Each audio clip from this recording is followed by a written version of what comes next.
I don't mind visiting my parents, but the commuting really bothers me. It's not their fault though. I wanted to move away from the little town of Crosby to a more lively city. They're getting on in age too, so the small town is idealistic to their lifestyle. To me, driving is a fickle task. I want something to take my mind off things, but I can't get too distracted as I've got the lives of others to be conscious of. I don't want to doze off and swerve into an old lady, do I?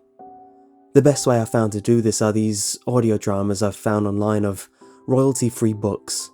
Because of their age, they've fallen into the public domain, so a bunch of people volunteered to record them and upload them for free. I've just finished Frankenstein and moved on to Dracula. While being taken to another world within the soothing voice of the narrator, something caught my eye on the side of the road. With the speed I was moving, I had to snap my neck in order to take in the full message before veering past it. Feeling daring? Haunted house tours. The sign was situated just before an exit on the motorway, but it was too late now. I had already passed it and was still going 70 miles per hour down the road. Driving at night is much more tolerable since traffic is a rare occurrence.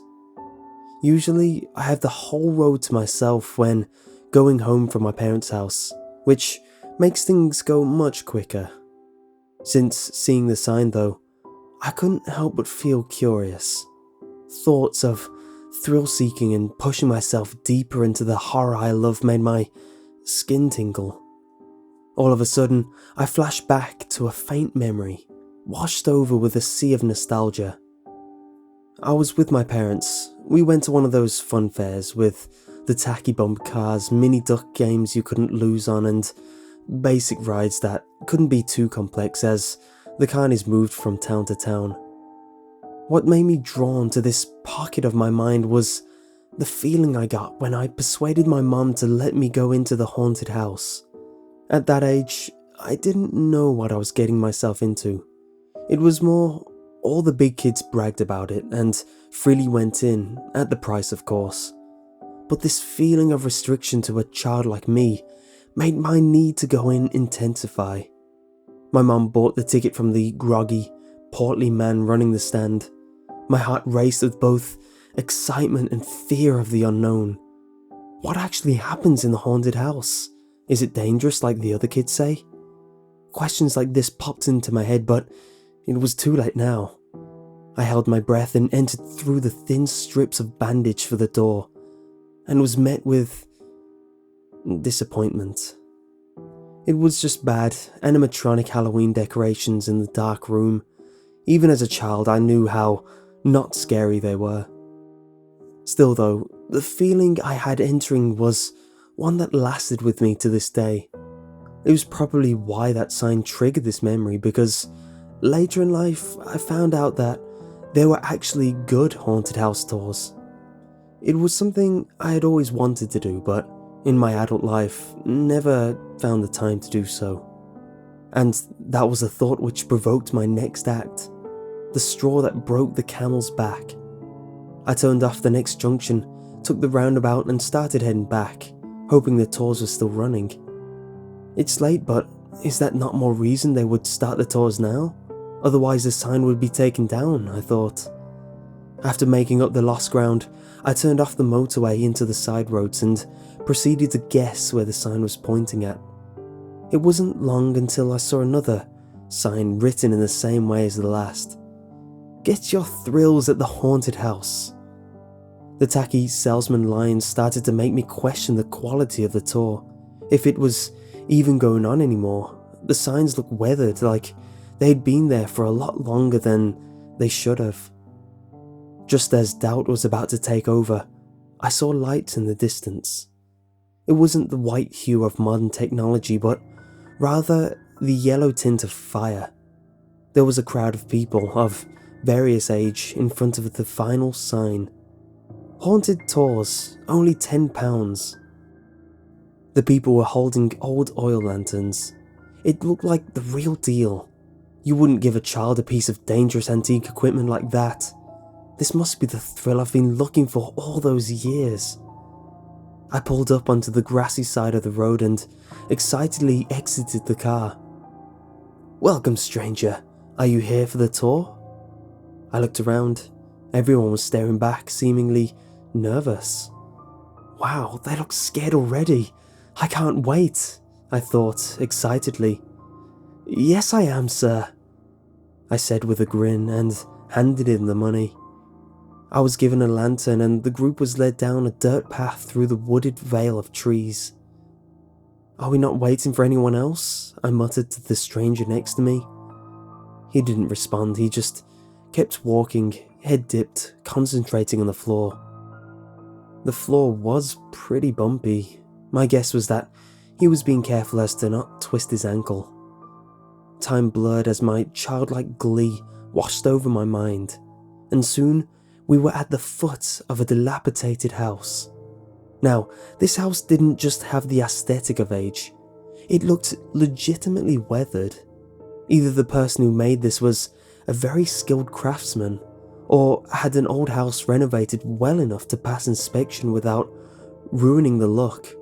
Either way, I was impressed. "Now, enter," said the raspy, dark voice of the guide. One by one we droned in.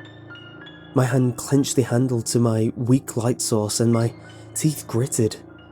It was the feeling I'd long since missed as a child. The mix of fear and excitement. Fear telling me not to go in, but excitement pushing me forward. Here is the House of Grey.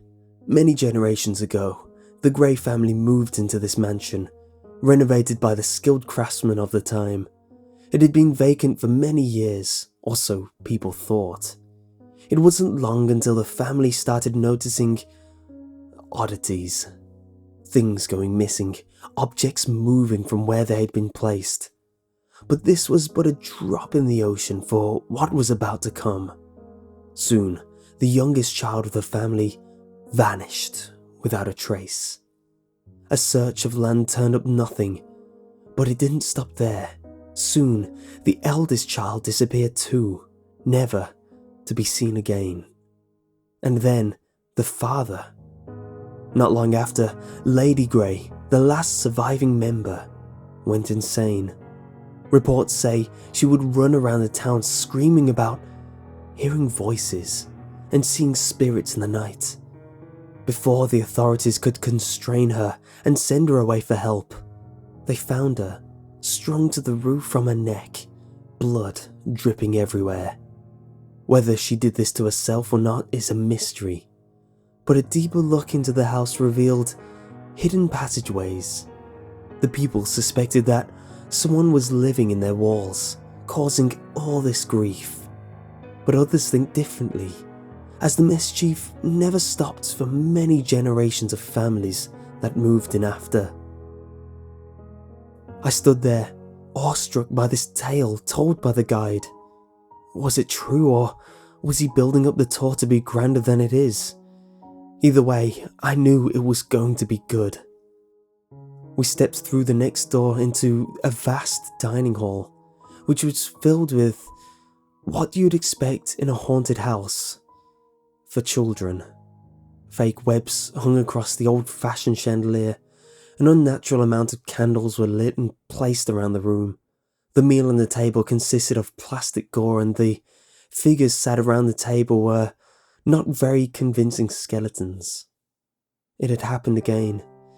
It hit me twice as hard this time, as I was now a fully functioning adult. I should not have been this gullible. I can understand a child falling for it, but not someone my age. I followed the masses through the guided steps, narrated by the one staff member, who, to me, had now lost his appeal.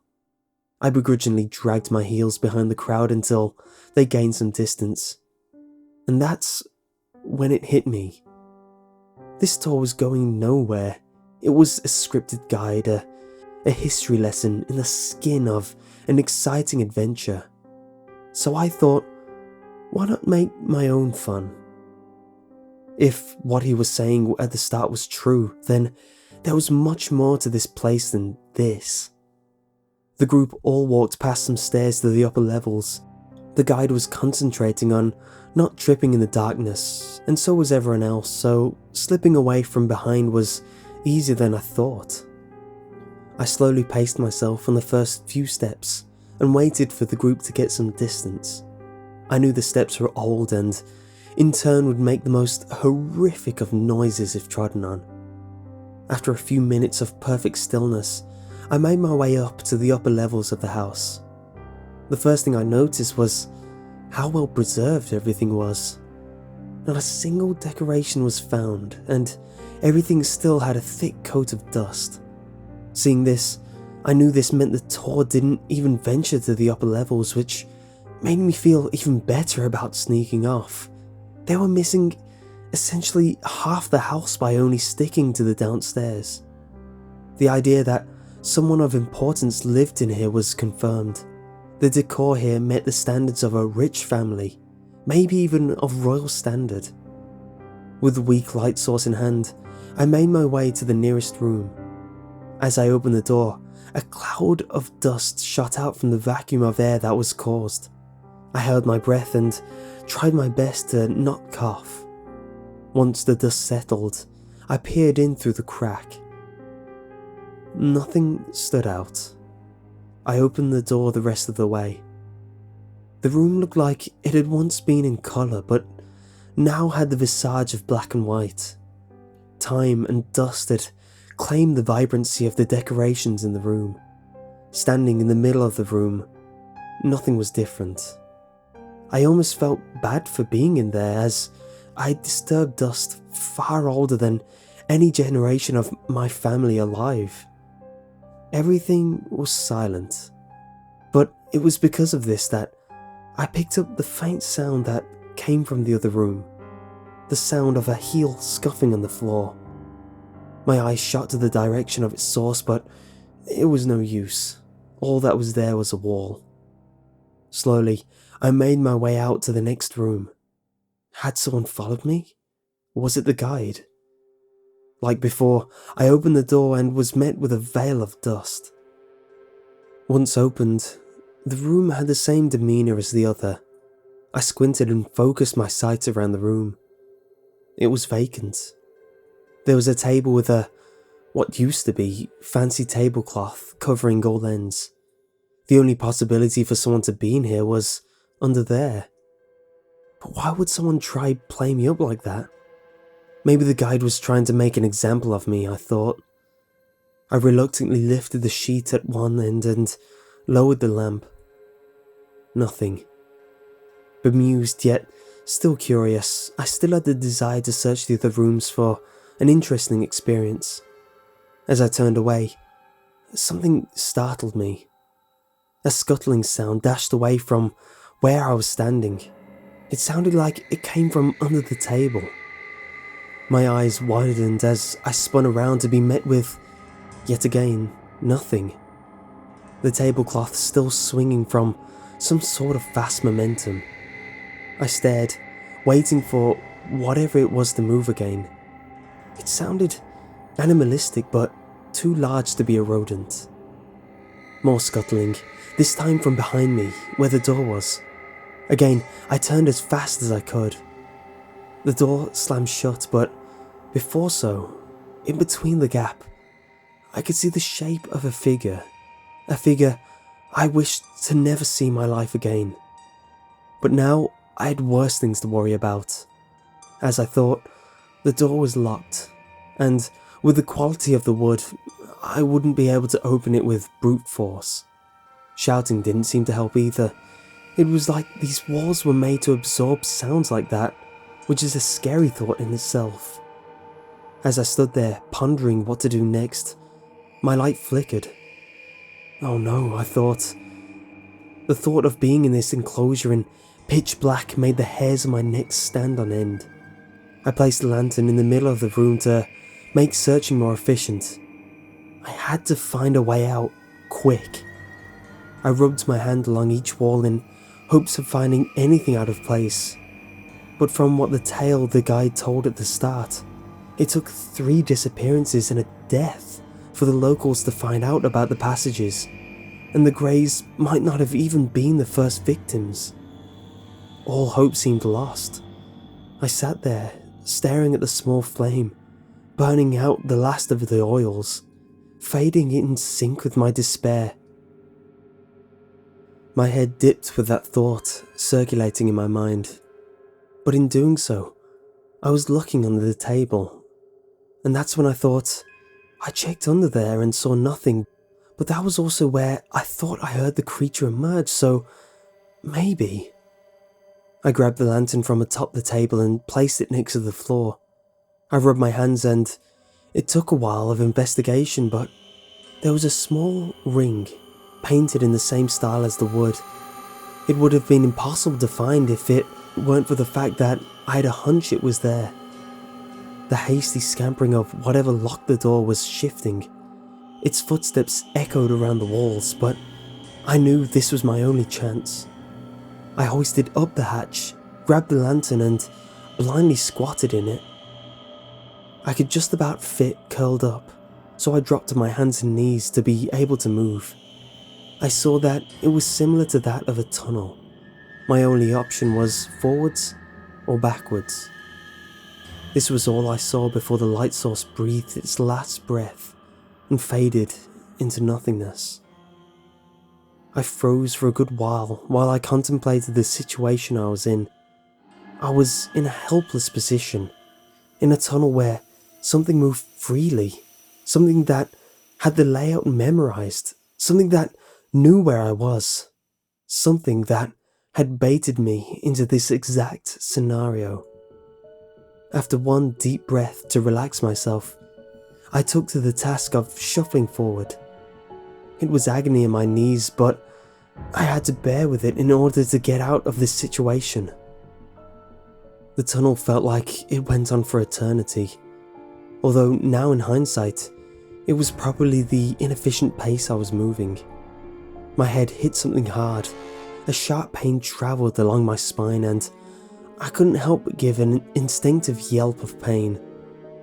But now, I wish I didn't, because as soon as the sound left my mouth, I heard the deep exhale from behind me. It echoed through the tunnel with a cacophony of darkness.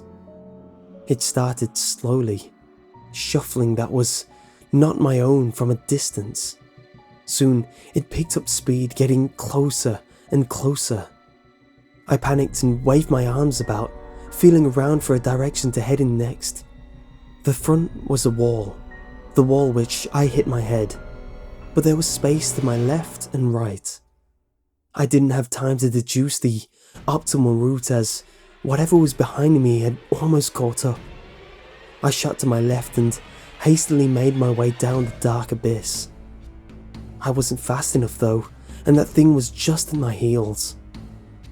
I could feel the skin of my knees grinding away on the rough surface, but it didn't matter.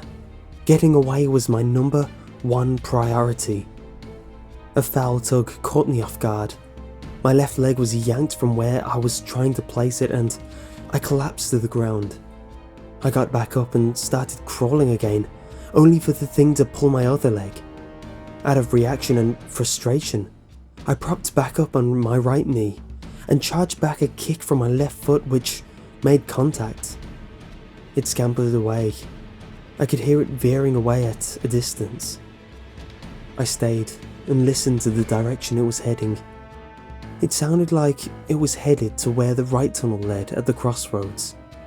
I don't know where that led, but I hoped it wasn't where I was going. I carried on.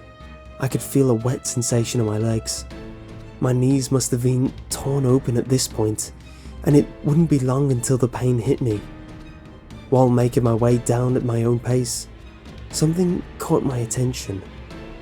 A shuffling, synergistic to my own from the right. It shot past me with a speed far exceeding my own. All the while, I saw a bit of light from the floor ahead of me. I made my way to it and peeked through one of the many holes. I saw candles, the same candles from the start of the tour. As I realized this, the shuffling sound made its return. Only this time, it was in front of me and heading towards me. Over the sound, I could hear snarls, growls of frustration as its pace quickened. Fear struck me, but instinct took over. I couldn't go backwards. I wouldn't be able to keep up with that creature's pace in reverse, and my knees would be nubs by the end. The only way was down. I clasped my hands together and struck the ground with a hammer grip. The surface reverberated with shock, but it wasn't enough. I wound back, accidentally striking the ceiling before hitting the ground. Nothing. By now, the shuffling was nearing my position at an alarming rate. Power was thrown out the window for pace, and I smashed the ground repeatedly out of pure desperation. A cracking sound filled the tunnel and the creature stopped. The cracking grew louder and louder before the surface underneath me completely gave in. I fell from the height of 1 story. I span in the air before landing on my side. Shards of whatever I was crawling through stuck in my side. I lay there for a moment, looking up to see a head slipping away from sight. I coughed, looked down and saw I was right. The skin on my knees were almost completely grazed away. The bottom of my hands were pulverized too. Adrenaline faded and the pain soon started. Stinging sensations from places I didn't realize were injured flared all over my body. No one was around, but the lights were still on. The tour must have still been going on. In my own time, I made my way to my feet. I hobbled in the direction where I saw the tour move last. In my mind, I hoped that one of them knew anything remotely medical related to save me from my pain. As I turned a few corners, I was in what appeared to be a kitchen, strewn with more horror-themed decor. I heard a voice in the distance. It sounded like the guide. I made my way over, and in between the sound of my dragging heels, I heard the word basement. I looked through the doorway to see a figure closing a door. I was hoping it was human, but I was wrong. The thing turned and looked at me. The door in front of him was met with bashing and screaming from multiple people. My eyes widened and I darted off away from the situation. It was hard to move at this point. My legs were barely functional. My arms were at my sides and abdomen trying to apply pressure to multiple lacerations. My head was spinning from the heavy impact. It wasn't long before I barged through the front door and was met with a cool breeze of outside air. I took it in, the feeling of freedom. I turned back and admired the building once more. The experience definitely followed suit to its demeanour. But an emotion washed over me, a feeling that hadn't crossed me until then. It wasn't fear, it wasn't happiness, it was pitted deep in my stomach.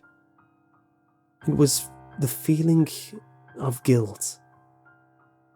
The faces of those I met mere moments ago came to mind. There were even a few children, 2 to be precise. I couldn't leave them behind. The desire to help these people overwhelmed me. I checked my phone. No signal. I wouldn't be able to get outside help in time. There was only one way to help. "Are you sure you want to do this?" I thought to myself, followed by me telling myself that I had to. At that moment, I had a bleeding heart, although I'm pretty sure that applied both figuratively and physically. All I have to do is free them. That was the plan I had. I turned around, exhaled, and twisted the knob, opening the door I had just been relieved to leave behind only moments ago. I stepped through, cautiously. The door creaked shut with a click, followed by a low clunk. I furrowed my brow and tried the knob. As I thought, it was locked. A small wash of panic shot through me before calming myself with the thought of, all I have to do is free the others, then we can work together to escape. And with that in mind, I had no choice but to push on. Although it only took seconds to escape, making my way back to where the basement is, back to where that thing was, felt like an eternity. The feeling of being watched was bearing down on me each step I took. The feeling of dread taking over my senses with each breath. Suddenly, the once trivial and almost laughable cheap Halloween decor was now creating an atmosphere I would not wish upon my worst of enemies. Even though it was minutes, it felt like an eternity of constant apprehension before I finally reached the doorway facing the basement. And, to my delight, in this otherwise delightless predicament, there was no figure in sight. Still though, I felt the need to never drop my guard, and so I made my way slowly to the basement door. It was oddly quiet, no screams of pain or mercy or yells of help. This should have been a sign, but I had no other option. I had no knowledge of any other escape route, and it was to the point now that I was seeking the comfort of another human being rather than escaping in solitude. I gripped the handle and half-heartedly twisted, figuring it would also be locked. But, to my surprise, it gave in effortlessly. I stared into the maw of darkness, and its empty blackness stared back. I let out a meek, "Hello?" There was no response. I tried again, this time with a bit more vigour. Still, nothing. I knew the only way was down. I looked around for a light source. The only option was a candle, already halfway melted. I carefully turned and made my way to the entrance, cautiously trying not to let the flame die, along with my hope. I took one step in. So far, so good. I took another. Each time I would pause and inspect the flame. After what felt like an age, I was only a few steps in, my knees trembling along with the flame, which flickered as the melted wax swayed with my movement. Slowly, slowly, my thoughts repeated. I was concentrating so much on the flame and stairs that the loud slam caught me off guard. The door behind me had been forcefully shut. The sharp breeze extinguished the flame which I held so dear to me. The shock caused me to turn, but my knees couldn't handle the shift in momentum and gave in, causing the rest of the descent to be that of a painful one. I sat there for a while, cut, pulverized, bruised, beaten by the stairs, beaten by my ambition, beaten by this house. It has nearly been a full day since then. I know this because, although none of the communication functions work, the timer on my phone still does, and so does the voice recorder. I tried the door many times to no avail. I've crawled pathetically around the place, but haven't found any sign of anything. No evidence of people ever being here. I hear the thing scuttling around. I don't know what it's waiting for. I don't know what it wants. All I know is, it has won.